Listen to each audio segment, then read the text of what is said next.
Hi, thanks very much for clicking on the video link to another Idle Chat for the American Bar Association Section for Dispute Resolution. My name is Natalie Armstrong-Motin, and every day I get to talk to colleagues around the world, but some days, like today, I get to talk to someone who is both a friend and a colleague, a sister from another mister. This is Rebekah Ratliff, a mediator extraordinaire and my personal friend. Hi, Rebekah. Hi, Natalie. Thank you for having me today. Well, I can't wait to see what we do on Idle Chat together. So, Miss Rebekah, here's how this works. On these cards, I've typed, I have written a whole bunch of questions that are just, meaningless. Nothing religious, nothing political, just random questions that allow you and I to have an idle chat. So all I do is shuffle the cards a bit. And then the cards dictate the conversation, my friend. All right. Now, here we go. It should be fun knowing you and me. Well, now I promise this conversation is just between you and I, so feel free to answer it with all honesty, all right? Okay. All right. So first card, first question. Die Hard, Christmas movie or not a Christmas movie? Okay, so I'm ashamed to admit that I remember the Die Hard movie with Danny Glover, well, the series, Danny Glover and Mel Gibson, but I'm going to say Christmas movie. So that's Lethal Weapon. Die Hard is Bruce Willis. Bruce Willis. This is going to be a really good conversation. I didn't want to reveal to everybody that you've probably been drinking a little bit before lunch. But exactly. You know me. You got to watch that caffeine intake. I thought we talked about you going strict to decaf now. I'm hiding it today in this instead of the red cup. Die Hard, Bruce Willis, Nakatomi Plaza. Do not remember. I think I've seen clips of that movie, but I am, again, embarrassed to admit that I don't remember the movie. We're going to say you passed like on 30 that years question. old. I mean, I was like 5 years old when that movie was out. It's a 30-year-old movie, isn't it? Yes, we were wee children. Yes. Yes. Wee children. We're going to say you've passed on that and edit it out. Okay. All right. Next question. What is the best piece of advice you've ever been given? Okay, so we've talked about that. Okay, so I can think of 3 really good pieces of advice. Okay, so I was going to say a piece of advice that you and I have talked about before, which is start how you want to finish. I try to apply that. I've applied it in my marriage, but I've also applied it in every relationship that I have. Because what I know is when you are authentically you, and I'll admit, we've talked about how your authenticity can run a spectrum depending on your environment. It could be, situational at a point, but I'm always authentically me. I'm always authentically me, which has been very liberating in my life. I thought about that piece of advice, which I think some people probably need to hear, but then there is, thou shalt not fake thyself out. So that piece of advice is always know what's real for you. People do have different realities based on their expectations for themselves and expectations placed on other people.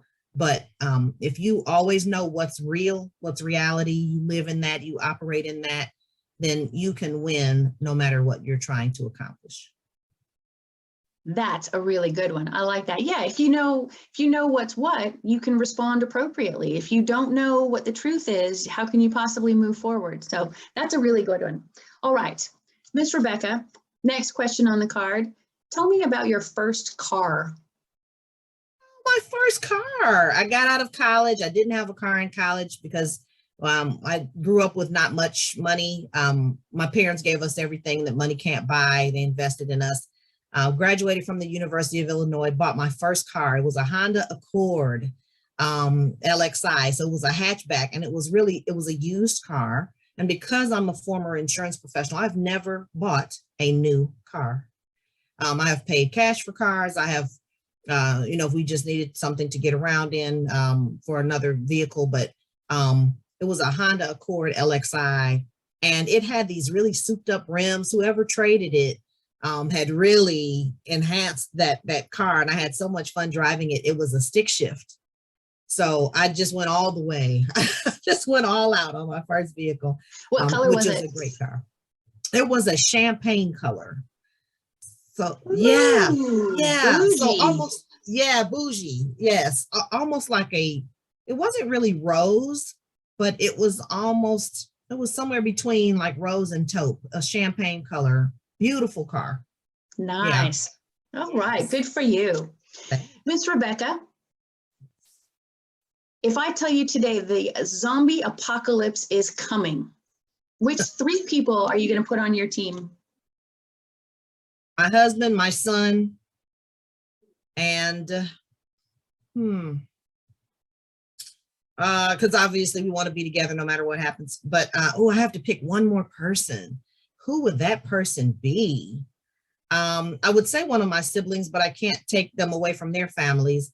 So, oh my gosh, can I reach back in the past and take not a fictitious person, but somebody from the past? Sure, take a historical figure.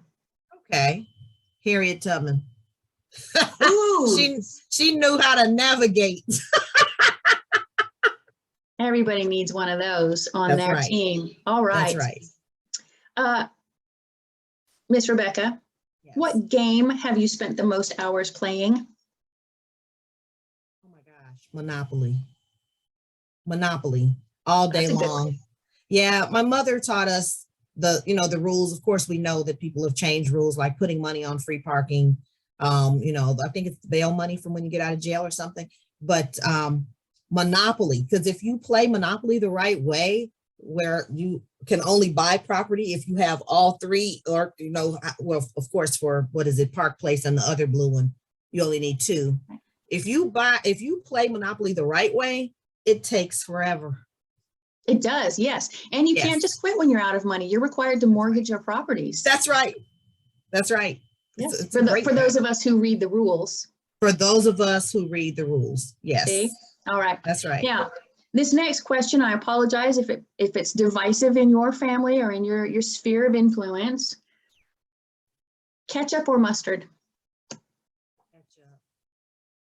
It is divisive. My husband does not eat ketchup.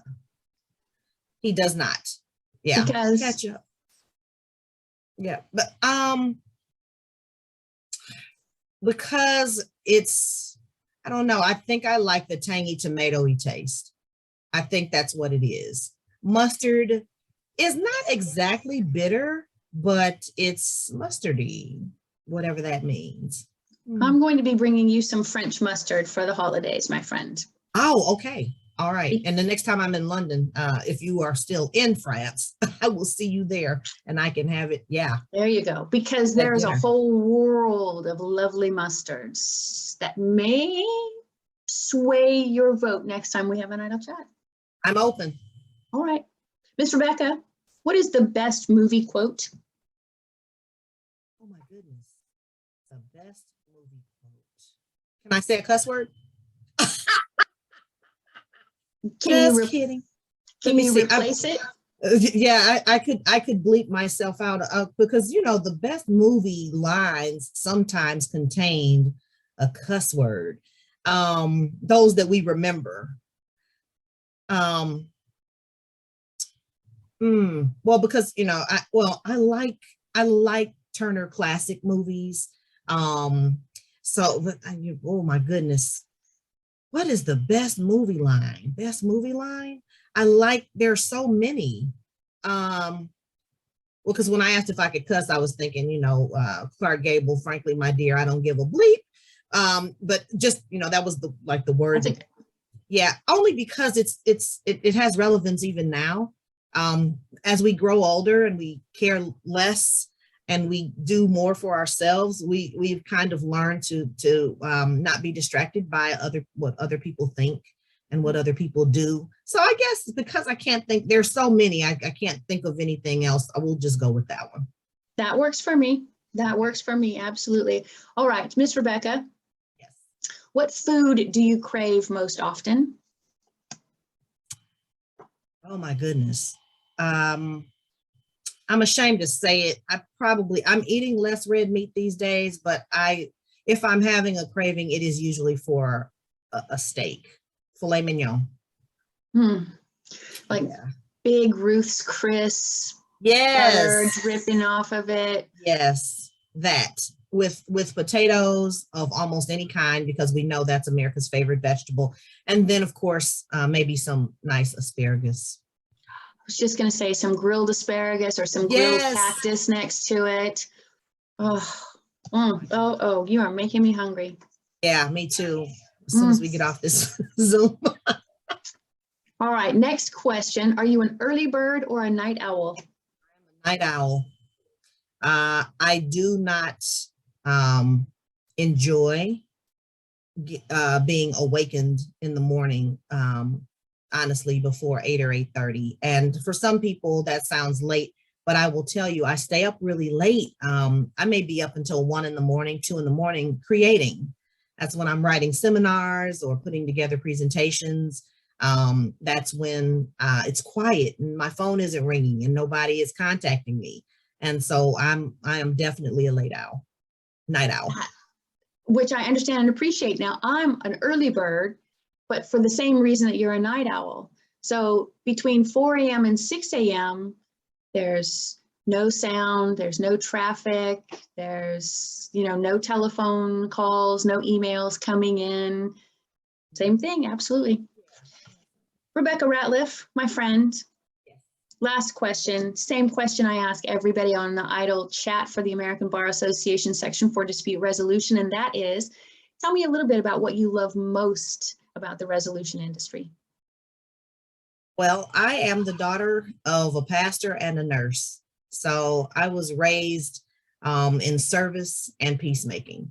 And so I love the peacemaking piece part of what we do. I think that people really don't want to be in dispute, and I enjoy being a conduit for peacemaking. Really good answer, my friend. It was so lovely talking to you. Thank you so much for sharing this time with me. Thank you so much. This was so much fun.